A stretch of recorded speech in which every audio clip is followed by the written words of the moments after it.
I have been working out for 6 days a week for the last 3 years. I cook 4 meals a day, eat the same thing every day, shoot videos twice a week, and I am a full-time university student. How am I so consistent? How am I so motivated every day? Well, this is the question I get asked the most, and today I am going to answer them.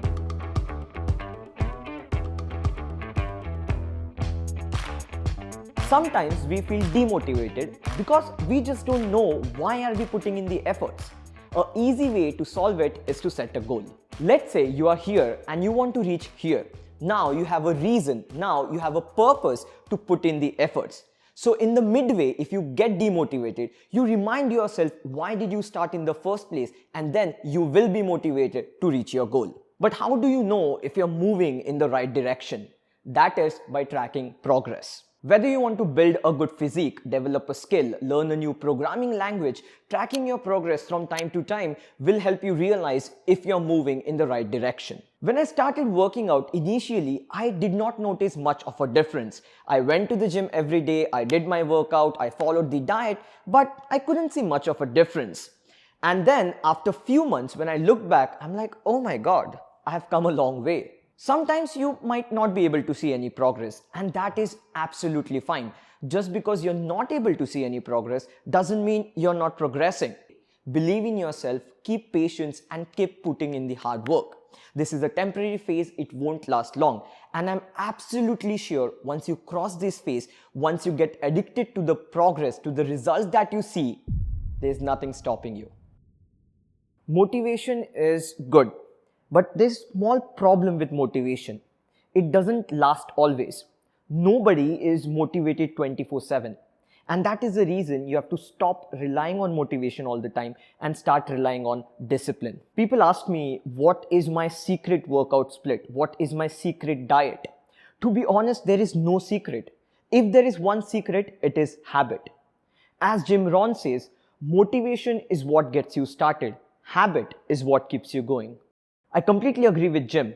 Once you develop a habit, you don't rely much on the external motivation. But the question is, how exactly do you build the habit? One of the things that has helped me is taking it slow.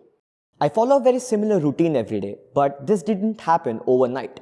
It took me a lot of time to develop this routine. If you want to bring any change in your life or you want to develop a habit, make it gradual and don't do it all of a sudden. I started recently focusing more on cardio. But I did not run for an hour on day one. I started with 10 minutes and gradually I'm increasing the time and intensity. Let's say you have been eating junk food for a long amount of time and suddenly you decide you will only eat vegetables and fruits. It's not going to happen. That is not sustainable. If you want to bring a change from point A to point B, chances are if you directly jump to point B, you will come to point A very soon. Rather than that, take small steps from A to B. This will ensure that you will be able to stay at point B for a longer amount of time. If you like to eat something, rather than completely abandoning it, try to reduce the amount. Try to reduce the frequency. That will make sure you still stick to your goals and you don't get mentally frustrated. When I moved to Canada, I became more busy because of all the chores, studies, assignments. But I did not give up on my YouTube channel, and I'm never going to. Because this YouTube channel means so much to me. People who have been following this channel for such a long time mean so much to me. My frequency of the videos might have decreased because I want to give a certain amount of time for each and every video and I don't want to sacrifice on the quality. When I was about to move to Canada, people around me asked me the same question. How are you going to manage everything? It is impossible. My answer back then and even now is the same. I don't know how I'm going to do it, but I know I will do it. When you say this to yourself, your subconscious mind starts believing that you can do it. Let me give you an example. Imagine a deadline is coming closer. You start performing more efficiently. Why is that? Did you become a different person all of a sudden? No. Your subconscious mind is convinced that you have to complete a given task in a given amount of time, and somehow you figure it all out. If you want to be more productive, step number 1, believe you can be more productive. I'm currently editing the video you're watching right now. And sometimes editing can be a bit boring, doesn't matter how passionate you are about the video. When I feel that way, I remind myself how grateful I am to work on these YouTube videos, to talk about topics I am interested about and share it with my audience.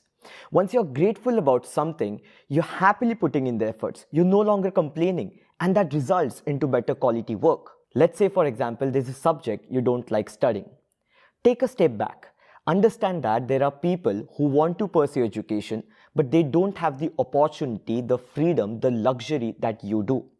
Once you take a step back, once you see the wider perspective, once you stop taking things for granted, it's much easier to be grateful. One of the things that has helped me in being consistent is to be okay with not being consistent. Now I know this sounds very different than what I've said in the whole video, but try to understand that we are not machines, we are human beings. Doesn't matter how motivated you are, how disciplined you are, there will come a day where you just don't feel like doing anything. Maybe you're missing your loved ones, certain situations are just not in our control. And in some days, it's okay to take a break, it's okay to take a rest. We feel guilty of being inconsistent and we beat ourselves up. We label ourselves as inconsistent and we think this isn't my cup of tea. And that exactly is where the problem lies. In order to be consistent, you have to be okay with not being consistent. You have to understand it's not always 0 or 1. It's not always consistent or inconsistent. Some days you can be somewhere in the middle and that is absolutely fine. Once you're kind to yourself, once you're focusing on the positive aspect, you will be back on the track sooner than you expected. I feel if you follow these steps, you will notice a difference in your day-to-day life. That being said, don't think I'm perfect. I'm nowhere close to perfect. There are a lot of things that I need to improve. But I'm absolutely okay with that. As long as I'm giving my 100%, as long as I'm trying to be a better, stronger version of myself than I was yesterday, I'm happy to be a work in progress. At the end of the day, if someone should be proud of yourself, it should be you.